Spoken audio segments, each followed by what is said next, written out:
Welcome to GS college of commerce Gonda. मैं assistant professor Amol Patil e learning platform पर आपका स्वागत करता हूँ। तो आज हम नया टॉपिक के लिए शुरुआत करने वाले हैं। आज हमारा लेक्चर बीकॉम थर्ड सेम के लिए है, सेकेंड ईयर के लिए। तो आज हम इशू ऑफिशियल होने के बाद आज हम नया टॉपिक शुरू करने वाले हैं जिसका नाम है फाइनल अकाउंट ऑफ कंपनी। अब अकाउंट फाइनल अकाउंट क्या होता है, ये चीज़ आपके लिए नई नहीं है, ठीक है। जब से हमने कॉमर्स की शुरुआत की, जब से हम कॉमर्स में आए तब से हम फाइनल अकाउंट पढ़ते आ रहे हैं, ठीक है। अगर 11th स्टैंडर्ड की बात करें तो हम soul trader final account of soul trader पढ़े। उसके बाद 10+2 में आए तो पार्टनरशिप का फाइनल अकाउंट पढ़े। पिछले साल हमने देखा कि कोऑपरेटिव सोसाइटी और सोल ट्रेडर का अगर कुछ बच्चे नए होंगे जिनका 11th-12th का फाइनल अकाउंट नहीं होगा, 11th-12th का कॉमर्स में होगा, वो जब नए आए थे तब हमने कोऑपरेटिव सोसाइटी और सोल ट्रेडर का फाइनल अकाउंट क्या होता है ये हमने पढ़ा, ठीक है। तो सोल ट्रेडर जैसे ये फाइनल अकाउंट है, सिर्फ सोल ट्रेडर कोऑपरेटिव सोसाइटी जैसा ही ये फाइनल अकाउंट है, सिर्फ फर्क इतना है कि कोऑपरेटिव सोसाइटी में कोऑपरेटिव सोसाइटी के फाइनल अकाउंट पे कोऑपरेटिव सोसाइटी के रूल लगे जाते थे और यहाँ पर कंपनी के रूल लगे थे, ठीक है। वो भी जहाँ पर कोऑपरेटिव सोसाइटी का फाइनल अकाउंट आप बनाते हैं उसमें भी कंपनी का नाम लगता है, पर वो कोऑपरेटिव थ्रू कोऑपरेटिव बिजनेस किया जाता है, इसलिए वहाँ के जो रूल है वो कोऑपरेटिव के रूल लगते हैं, यहाँ पे कंपनी के रूल लगते हैं। तो कोई भी फाइनल अकाउंट तैयार करने के लिए कितने फाइनल अकाउंट में कितने अकाउंट्स होते हैं? 4। जैसे कि पहले देखा जाए trading account, profit and loss account, profit and loss appropriation account and balance sheet. तो पहले तो हम ये डिस्कस करेंगे कि ट्रेडिंग अकाउंट होता क्या है और ट्रेडिंग अकाउंट क्यों बनाया जाता है। तो जो एक्सपेंसेस डायरेक्ट रिलेटेड होते हैं, जो एक्सपेंसेस डायरेक्ट रिलेटेड होते हैं उसके लिए हमको क्या बनाना पड़ता है? Trading account. और ट्रेडिंग अकाउंट में हम ग्रॉस प्रॉफिट फाइंड आउट करते हैं, ठीक है। तो सबसे पहले फाइनल अकाउंट की बात की जाए तो फाइनल अकाउंट क्यों क्रिएट किए जाते हैं? तो फाइनल अकाउंट क्रिएट किए जाते हैं, फाइनल अकाउंट मींस क्या है? तो those account are related end of the financial year, ठीक है। जो फाइनेंशियल ईयर कंप्लीट होने के बाद जो अकाउंट प्रिपेयर किए जाते हैं उनको हम क्या कहते हैं? फाइनल अकाउंट कहते हैं। तो उसका ही फाइनल अकाउंट में पहले देखेंगे हम कि ट्रेडिंग अकाउंट होता क्या है। तो जब भी हमको फाइनल अकाउंट प्रिपेयर करना है तो उसके लिए हमको 4 अकाउंट बनाए जाते हैं, ठीक है। सबसे पहले ट्रेडिंग अकाउंट, दूसरे उसके बाद प्रॉफिट एंड लॉस अकाउंट, उसके बाद profit loss appropriation and last होता है बैलेंस, ठीक है। तो सबसे पहले हम ट्रेडिंग अकाउंट क्या है ये डिस्कस करेंगे। तो सबसे ट्रेडिंग अकाउंट में हम किस लिए ट्रेडिंग अकाउंट फाइंड आउट करते हैं? तो कंपनी के डायरेक्ट एक्सपेंसेस और डायरेक्ट इनकम के बेस पर हम ये ट्रेडिंग अकाउंट प्रिपेयर करते हैं। और ट्रेडिंग अकाउंट से हम क्या फाइंड आउट करते हैं कि ग्रॉस प्रॉफिट क्या होता है, ठीक है। तो ट्रेडिंग अकाउंट में हम लिखते हैं कोई भी अकाउंट की अगर कोई भी अकाउंट आप प्रिपेयर करेंगे तो कोई भी अकाउंट को कितने साइड होते हैं? 2 साइड होते हैं, ठीक है। एक साइड होती है डेबिट साइड और दूसरी होती है क्रेडिट साइड, ठीक है। तो सबसे पहले हम डेबिट साइड में लिखते हैं, क्या लिखते हैं? तो ट्रेडिंग अकाउंट में सबसे पहले तो लिखते हैं कि गुड्स से रिलेटेड एक्सपेंसेस, ठीक है। जो गुड्स से रिलेटेड पूरे के पूरे एक्सपेंसेस है वो हम कहां पर लिखते हैं? ट्रेडिंग अकाउंट, ठीक है। ट्रेडिंग अकाउंट में लिखा जाता है परचेज से related expenses, manufacturing related expenses and factory related expenses. ये जो एक्सपेंसेस होते हैं इसके लिए हम ट्रेडिंग अकाउंट प्रिपेयर करते हैं, ठीक है। तो ट्रेडिंग अकाउंट में हम पहले तो लिखते हैं कि ओपनिंग स्टॉक कितना था, अपने पास कितना स्टॉक पहले से था, उसके बाद परचेस कितना किया, उसमें से लेस रिटर्न जो भी हो जाएगी, परचेस से रिलेटेड जो भी ट्रीटमेंट होगी उसको हम परचेस से लेस रिटर्न करने। उसके बाद हम लिखते हैं expenses on purchase, expenses on factory and manufacturing expenses, ठीक है। कितने टाइप के एक्सपेंसेस लिखते हैं? 3 टाइप के, जिसको हम डायरेक्ट एक्सपेंसेस कहा जाता है, ठीक है। तो वो कौन से होते हैं? तो सबसे पहले एक्सपेंसेस ऑन परचेस, परचेस से रिलेटेड जो कोई एक्सपेंसेस होता है, ठीक है। उसके बाद एक्सपेंसेस ऑन फैक्ट्री, फैक्ट्री से रिलेटेड जो भी एक्सपेंसेस होते हैं। परचेस से रिलेटेड कौन से एक्सपेंसेस होता है? जैसे कि हमने गुड्स परचेस किए तो गुड्स परचेस करने के बाद गुड्स अपने गोडाउन तक लाने के लिए कुछ खर्चे किए जाते हैं, जैसे कि कैरेज हो गया, ठीक है, कार्टेज हो गया, ये उसके बाद कैरेज इनवर्ड हो गए। ये जो खर्चे किए जाते हैं उस खर्चे को कहा जाता है परचेस रिलेटेड एक्सपेंसेस, ठीक है। एक्सपेंसेस ऑन परचेस, ठीक है। तो ये जो खर्चे है वो हम कहाँ लिखते हैं? ट्रेडिंग अकाउंट में लिखते हैं। उसके बाद फैक्ट्री एक्सपेंसेस, अगर वो गुड्स को हम मैन्युफैक्चर कर रहे हैं, मैन्युफैक्चर करना मतलब उसमें कुछ और प्रोसेस कर रहे हैं तो उससे रिलेटेड हमको फैक्ट्री के कुछ एक्सपेंसेस करने पड़ते हैं, जैसे कि मोटिव पावर, ठीक है। ये जो एक्सपेंसेस है ये एक्सपेंसेस हम करते हैं फैक्ट्री रिलेटेड। उसके बाद मैन्युफैक्चरिंग रिलेटेड एक्सपेंसेस, तो मैन्युफैक्चरिंग रिलेटेड मतलब तो जो प्रोडक्ट हम मैन्युफैक्चर कर रहे हैं, बना रहे हैं, तो उसके लिए कुछ लेबर लगेंगे,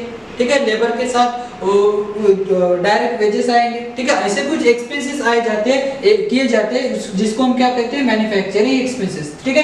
तो ट्रेडिंग अकाउंट में हम डेबिट साइड में क्या लिखते हैं, टोटली एक्सपेंसेस लिखते हैं, और क्रेडिट साइड में क्या लिखते हैं, तो इनकम कौन से लिखते हैं, तो जो गुड्स अपने बिजनेस में से आउट हो रहे हैं वो सभी चीज हम यहाँ पर लिखते हैं। जैसे कि देखा जाए तो बाय सेल्स मतलब क्या है, तो हम क्यों लिखते हैं, तो वो तो हमारा इनकम होता है। और दूसरी चीज देखा जाए तो जो भी गुड्स हमने कैरी किया है, जो भी गुड्स हमने इन्वर्ट्स किए तो वो कहां पर लिख लिया, डेबिट साइड। अभी जो भी गुड्स हम हमारे वापस चले जाएंगे, ठीक है, जो भी जहां पर भी जाएंगे उसको हम कहां पे लिखेंगे, क्रेडिट साइड।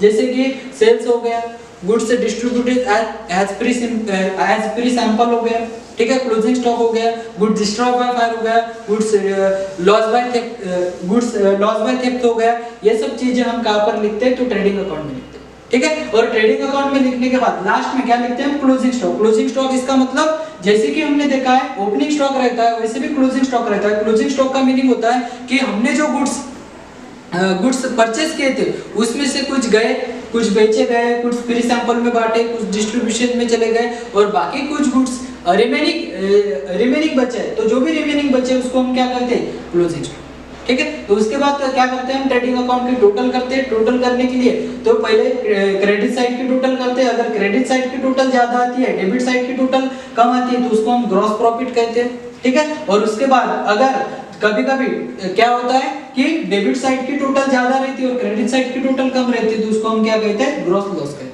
ठीक है। इसका मतलब इनकम ज्यादा तो प्रॉफिट हो गया, लॉस ज्यादा, एक्सपेंसेस ज्यादा तो लॉस हो गया, ठीक है। तो उस पे हम ग्रॉस प्रॉफिट और ग्रॉस लॉस क्यों बोलते हैं, क्योंकि यहाँ पर हम सभी के सभी एक्सपेंसेस को क्लैरिफाई नहीं किया, क्योंकि सभी के सभी एक्सपेंसेस यहाँ पर नहीं लिए गए, सिर्फ डायरेक्ट एक्सपेंसेस का ही हमने यहाँ पे कैलकुलेशन किया, इसीलिए हम इसको क्या कहते हैं, ग्रॉस प्रॉफिट कहते हैं, ठीक है। और ये जो ग्रॉस प्रॉफिट है अब वो कहा जाता है तो ट्रांसफर टू पीएनएल अकाउंट।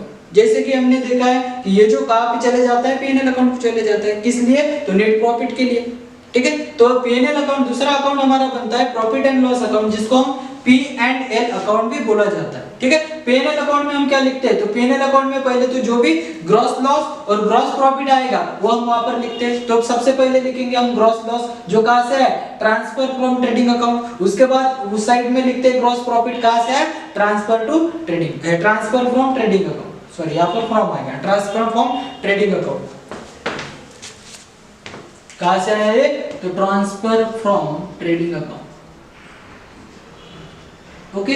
तो यहाँ पर कौन से एक्सपेंसेस लिए जाते हैं, जो एक्सपेंसेस ट्रेडिंग अकाउंट में नहीं आते, बाकी सब एक्सपेंसेस कहाँ पे आ जाते हैं, तो पीएनएल अकाउंट में जाते हैं। उसके कुछ हेड बनते हैं, जैसे कि ऑफिस एक्सपेंसेस हो गया, ठीक है, एडमिनिस्ट्रेशन एक्सपेंसेस हो गया, सेलिंग एंड डिस्ट्रीब्यूशन एक्सपेंसेस हो गए। तो ऑफिस एक्सपेंसेस में क्या आता है, ऑफिस रेंट आ गया, ऑफिस की सैलरी आ गई, ठीक है, ऑफिस पर्सन में जो भी ऑफिस में जो भी पर्सन काम करते हैं उसकी सैलरी आ गई, ठीक है। ऐसे कुछ एक्सपेंसेस किए जाते हैं ऑफिस से रिलेटेड। एडमिनिस्ट्रेशन से रिलेटेड कुछ एक्सपेंसेस होते हैं और कुछ एक्सपेंसेस सेलिंग एंड डिस्ट्रीब्यूशन से रिलेटेड भी होते हैं, ठीक है, जैसे कि बैड टिप्स हो गए, ठीक है। उसके बाद डिस्काउंट दे दिया, ठीक है। ये जो एक्सपेंसेस है ये सेलिंग के रिलेटेड होते हैं, ठीक है। इसकी पूरी लिस्ट मैं आपको ये वीडियो के लिंक में दे दूंगा, ठीक है। आपको प्रोफाइल में देखने हैं कि कौन से, ये सब आपको पता ही है, फिर रिवाइज कर रहे हैं कि थोड़ी चीज हमको यहाँ पे लिखना पड़ता है। जैसे कि अभी क्या होता था कि ये जो एक्सपेंसेस है, कौन से, office expenses, administration expenses and selling and distribution expenses,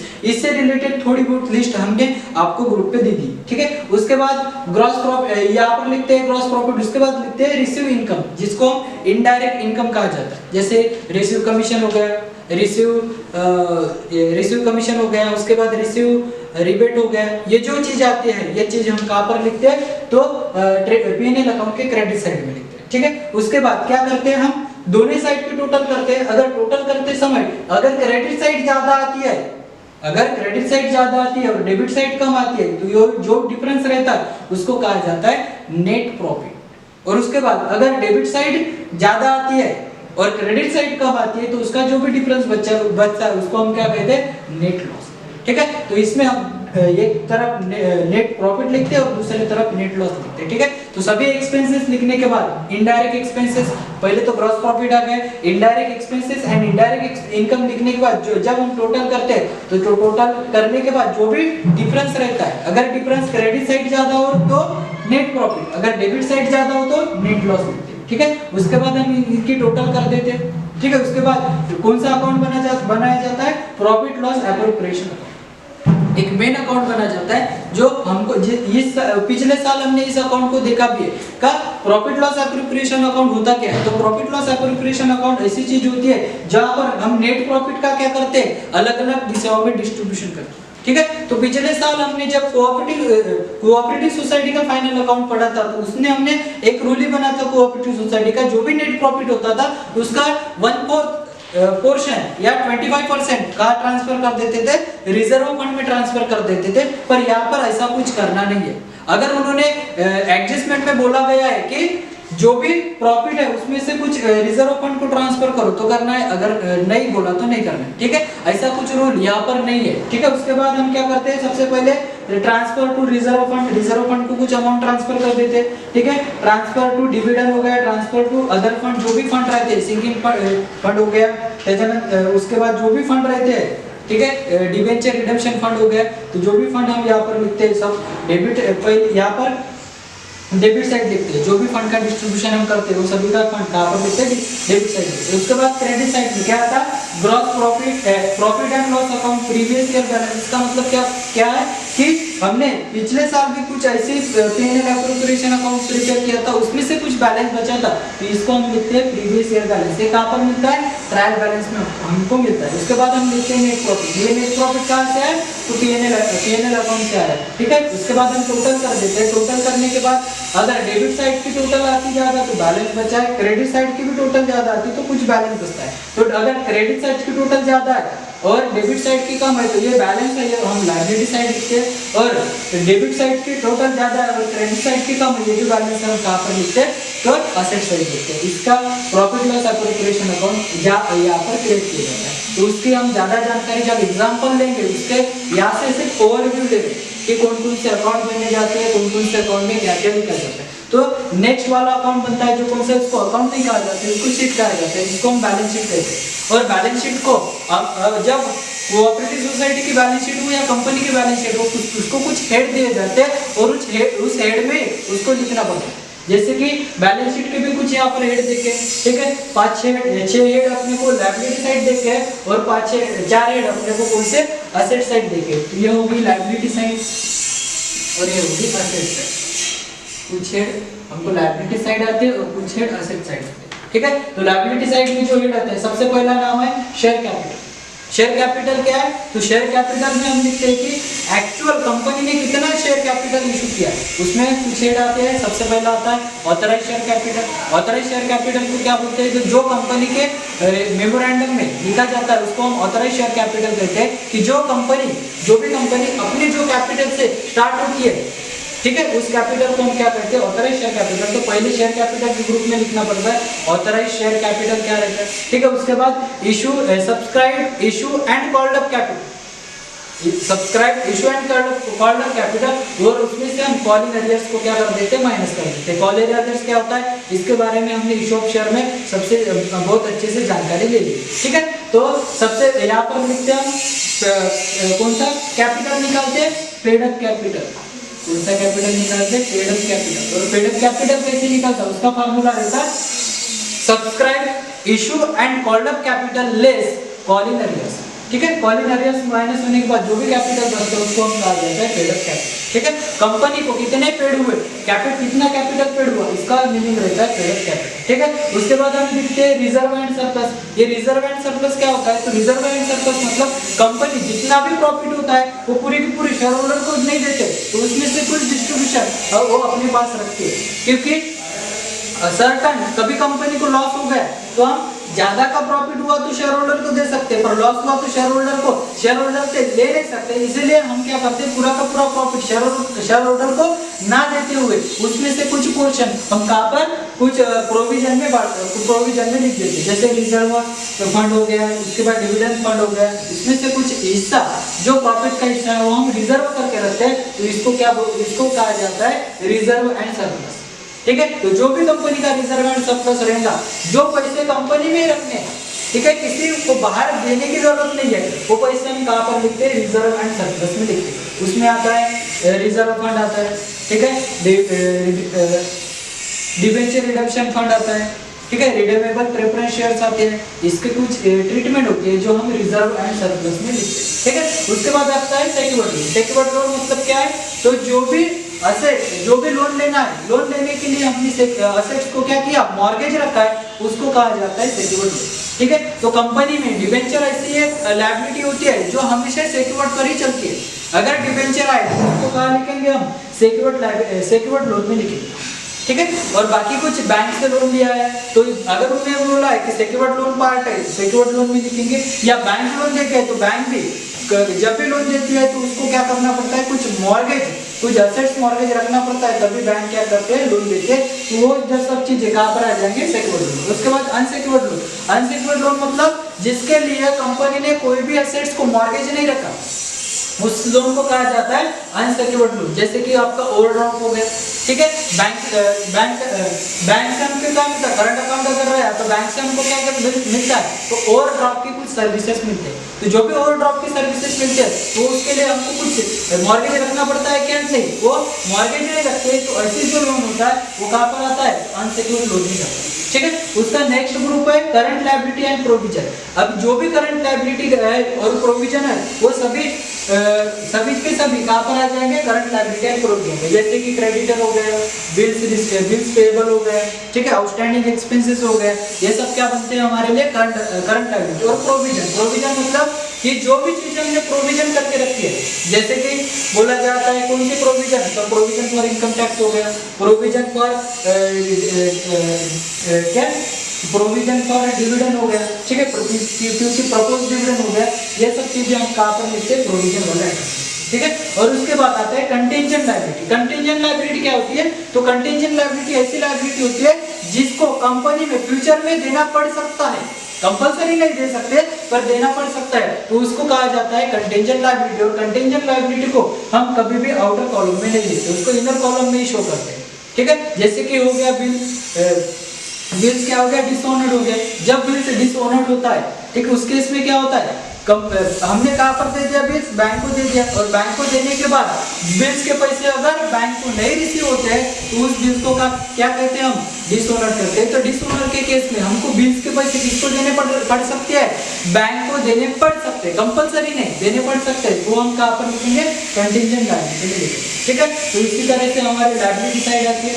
उसके बाद हम लिखते हैं असेट साइड। तो असेट साइड में क्या आते हैं, तो 4 हेड यहाँ पर है, यहाँ पर भी कितने हेड है, 4। पहला हेड है फिक्स असेट, दूसरा हेड है इन्वेस्टमेंट, तीसरा हेड है current assets and loan advances, और चौथा हेड है मिसलेनियस एक्सपेंसेस एंड लॉसेस, ठीक है। तो सबसे पहले फिक्स असेट्स। फिक्स असेट्स क्या होती है, तो जो असेट्स 1 साल से ज्यादा चलती है उस असेट्स को हम क्या कहते हैं, फिक्स असेट। जैसे कि बिल्डिंग हो गई, ठीक है, फर्नीचर हो गया, मशीनरी हो गई, ये असेट्स को क्या कहते हैं हम, तो जो लॉन्ग टर्म चलती है, लॉन्ग टर्म लायबिलिटी को हम fix assets, long term assets को हम फिक्स असेट्स कहते हैं, ठीक है। तो जो भी फिक्स असेट्स है वो हम कहाँ पर लिखेंगे, फिक्स असेट्स के ग्रुप में लिखेंगे, ठीक है। फिक्स असेट्स के बारे में ज्यादा बताने की जरूरत नहीं है क्योंकि आपको सभी चीज वहां पे पता है, ठीक है। दूसरा इन्वेस्टमेंट। इन्वेस्टमेंट मतलब तो कंपनी के पास एक्स्ट्रा मनी आते हैं, तो एक्स्ट्रा मनी आने के बाद जो कंपनी को बिजनेस में काम नहीं रहता है तो वो क्या कर सकते हैं, इन्वेस्टमेंट कर सकते हैं।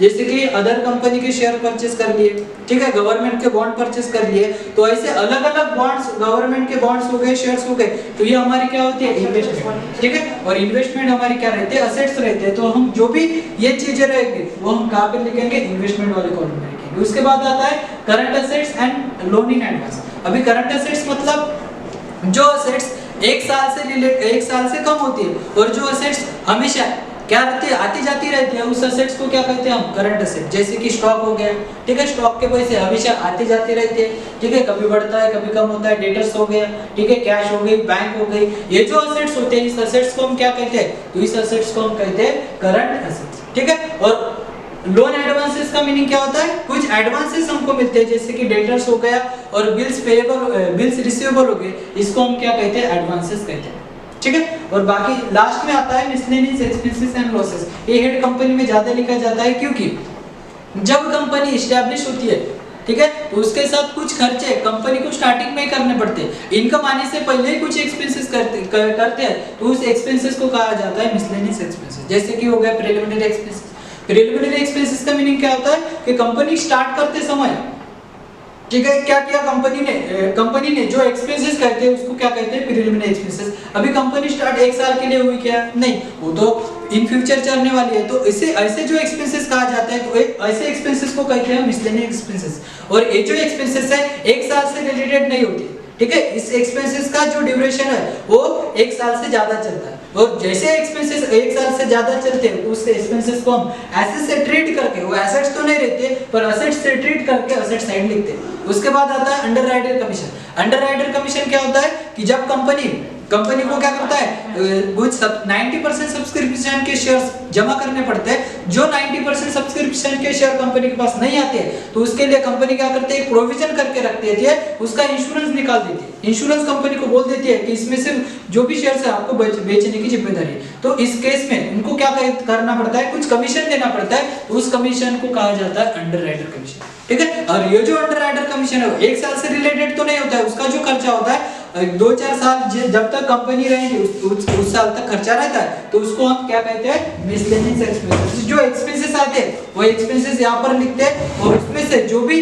रिटर्न ऑफ हो गया वो रिटर्न ऑफ हर साल क्या करते हैं, थोड़ा माइनस करते जाते हैं, ठीक है। तो इसी तरीके से और लास्ट में क्या करते हैं बैलेंस शीट की टोटल कर देते हैं, और अगर बैलेंस शीट की टोटल टैली हो गई तो ये समझते हैं कि हमारा एग्जांपल सही है। सही होगा इसकी गारंटी नहीं है, अगर आपने कुछ एडजस्टमेंट सही से नहीं किए है, एक कुछ एडजस्टमेंट छोड़ दिया है तो भी आपका टैली हो सकता है, ठीक है। तो वहां पर आपको सेटिस्फेक्शन मिल जाता है कि हमने जो अकाउंट प्रिपेयर किया तो वहां पर टैली हो गया, ठीक है। तो आज हमने उसका फाइनल कंपनी का फाइनल अकाउंट क्या रहता है उसका सब ओवरव्यू ले लिया है। इसके सभी प्रोफार्म में आपको इस वीडियो के लिंक पे मिल जाएंगे, उसके प्रोफार्म में देखो और उसको अपने कॉपी में लिख लो, ठीक है। जब आपको एग्जांपल, कल से हम एग्जांपल स्टार्ट करने वाले हैं, तो एग्जांपल कैसे रहेंगे तो उसके लिए हम आपको प्रोफार्म में आनी चाहिए, ठीक है। प्रोफार्म में क्या क्या होता है ये आना चाहिए, खासकर हम बैलेंस शीट वाला प्रोफार्म है उसको अच्छे से देख लो, और उसके जो भी हेड है उसको थोड़ा केयरफुली रीड कर लो, ठीक है। क्योंकि बैलेंस शीट अगर आप हेड में लिखेंगे नहीं तो आपको आउट ऑफ मार्क मिलेंगे, ठीक है। तो इसीलिए आउट ऑफ मार्क मिलने के लिए बैलेंस शीट में हेड में लिखना जरूरी होता है, ठीक है। आज का हम टॉपिक यहीं पे क्लोज करते हैं और कल से हम एग्जांपल स्टार्ट करते हैं। Thank you.